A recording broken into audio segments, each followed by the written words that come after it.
turned out that extraterrestrials were real, that Roswell was a UFO, an extraterrestrial UFO, what kind of effect do you think that would have on world religions and particularly your church? Well, I think that the impact would be huge just in terms of philosophical. We would have to start thinking about a world in which we are not alone, which could be very fun to have to think about that. We might have to rethink some of our theology or what we believe about God. Or we might not either, because our story might be the story of this people on this particular planet, and we don't know what the story is for other people. I actually think that the most interesting possibility is not going to be when we finally make contact with another life form. It's going to be when we make contact with a second life form. I think that's going to be the one that really shakes us up and makes us rethink things. So you mentioned you were part of a project that intended to send religious leaders into space. Could you tell us a little bit more about that?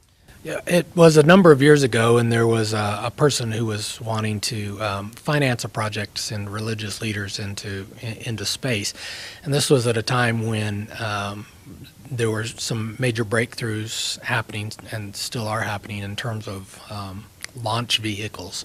And so it's become almost affordable now. We even see in the news that regular people, average people, can rent a place or I guess buy a seat on the next vehicle that will travel into space. Anyway, this person wanted to put religious leaders together and have them train and go into space, and then talk about working together as a way to, I guess, somehow work together towards world peace as well, or making a difference in the world. I don't think the project ever went anywhere, but it's an interesting idea.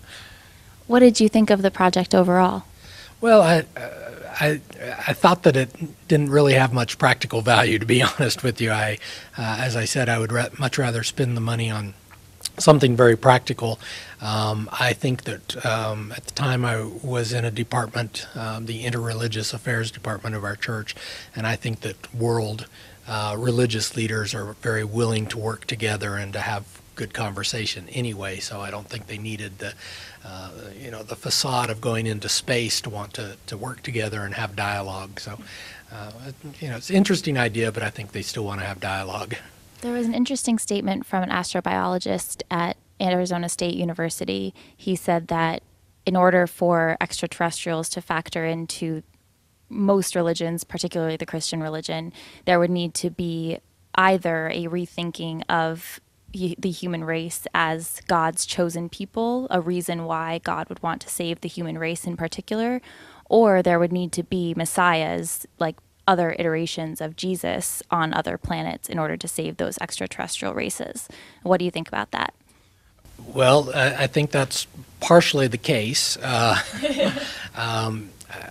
think that what we can't decide is the question of other messiahs, because we don't know the story of other life forms. We don't even know that there are other life forms, but let's assume that we did. We don't know what their particular story is, and ours is a story of sin and salvation, or sin and redemption from the things that we've done to ourselves or at our own choosing.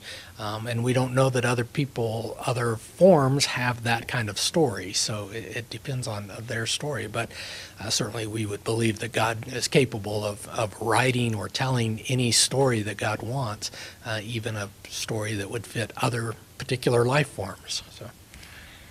Well, and also aliens can kind of take different symbolic forms depending on what society needs at that time. Like a lot of times they represent, in different creators, manifestations of the meaninglessness of human life. I think that's right, and part of the unknown as well. I think it's I haven't really studied the etymology, but isn't it interesting that here in Roswell we use the word alien to describe two different kinds of things. One would be the alien from outer space, and the other would be the alien from across the border.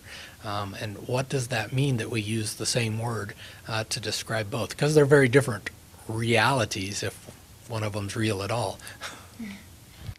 So I also read something by a ufologist that said that science is essentially taking the place of religion in certain ways, like people who don't believe in religion are turning to science for essentially theological answers like M theory, string theory, or trying to explain what the universe is made out of, how the universe came to be. So, but it's not going to be satisfactory because it's not a meaning. It's just what the universe is made out of. So what do you think about that? Well, this is not a new idea. A long time ago, when I was in college, I studied, my degree is actually in quantum physics. And so, yeah, we were searching for the God particle, the so-called God particle back then.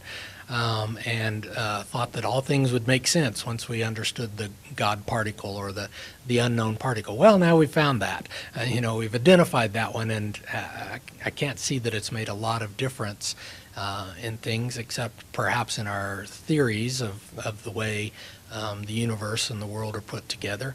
Sure, so I understand again that a lot of our theories are mathematical theories in that sense, and for many people that does not equate with reality.